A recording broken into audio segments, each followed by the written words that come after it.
The figure below shows two quadrants, quadrant 1 and quadrant 2, the small quadrant and the big quadrant. Find the perimeter of the shaded portion. Give your answer corrected to 2 decimal places. So as per usual, go and outline the parameter that you want. So this is number 1, this is number 2, this is number 3, and this is number 4. You can go and label 1, 2, 3, 4. Okay, your 4 and 2 will be the same. Okay, it will just be 7 because it's listed down. So it's 1 plus 2 plus 3 plus 4. You have 2 and 4, so you can just tick. Now, how to find 1? For 1, it is actually the quarter circumference, right, of the circle. It's because this is a quadrant. So if you all can remember the formula for circumference, it will be 1/4 multiplied by pi multiplied by diameter. So 1/4 multiplied by pi. Pi is not given. Okay, pi is not given, right? Give your answer to whatever, right? If it's not given, right, I'll use my favorite one. I'm just going to use fraction because it's the most accurate one. Now, how about for diameter? Diameter for the larger quadrant, which is number 1 over here, right?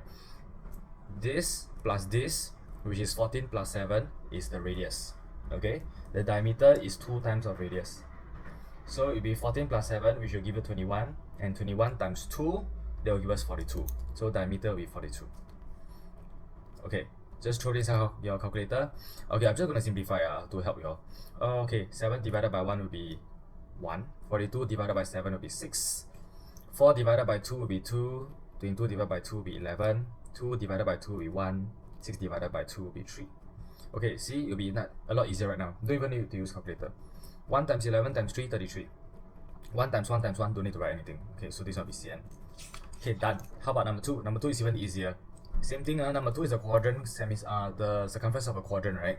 So same thing, take a quarter, multiply by pi, multiply by the diameter. If you're looking at the smaller one over here, what's the diameter? This is the radius. Diameter will be double of the radius. So that will be 14 times 2, giving us 28. So it's 28 over 1. Okay, so 1/4 multiplied by 22 over 7, multiplied by 28 over 1.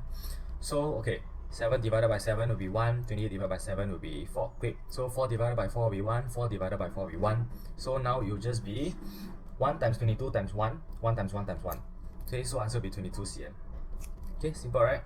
So over here, it will be 1 will be 33, plus 2 will be 7, plus 3, where's my 3? Sorry, this is 3.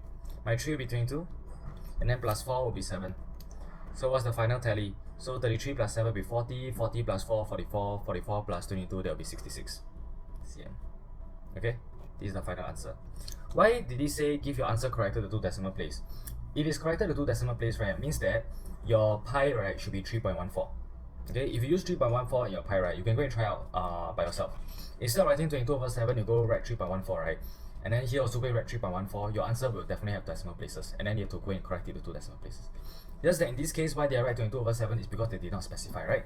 They did not say use pi to become to be 1. Okay, therefore I use 22 over 7. Okay, done.